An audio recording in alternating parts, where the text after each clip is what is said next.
E que dando de mês visita na di ave na formador do governo e fundação de escola avançada também reunir com esse não que está formando o governo novo de nosso país. SMOA, que está manejando entre outro colégio urbano, há uma boa oportunidade de repassar e uma visão para a nos dilante.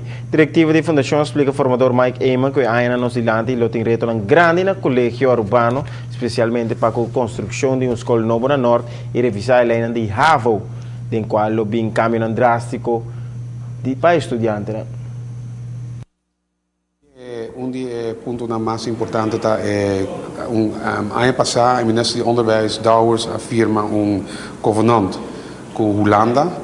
Então, o covenant é tabisa com nós estudantes den para HAVO até 2016 e para VWO 2017.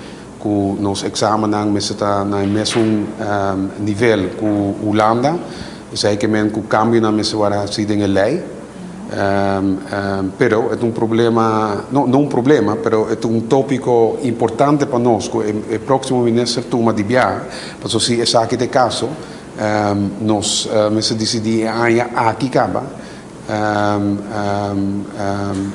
Certo costa mesmo worden cambiar. Dia costa está com em vez de 6 cursos vamos vakken, vamos bij para 7.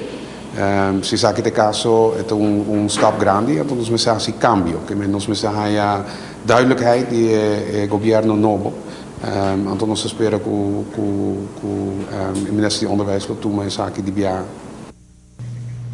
Passamos mirando e caminhando com o Ministério de entrar em vigor para o nível de educação de HAVO e VWO na Aruba, quando ela decía para formador considerar para nombrar ministro que trabalha para ensinança sobre o tem roupa e trabalho para acidente aí na nosso dilante.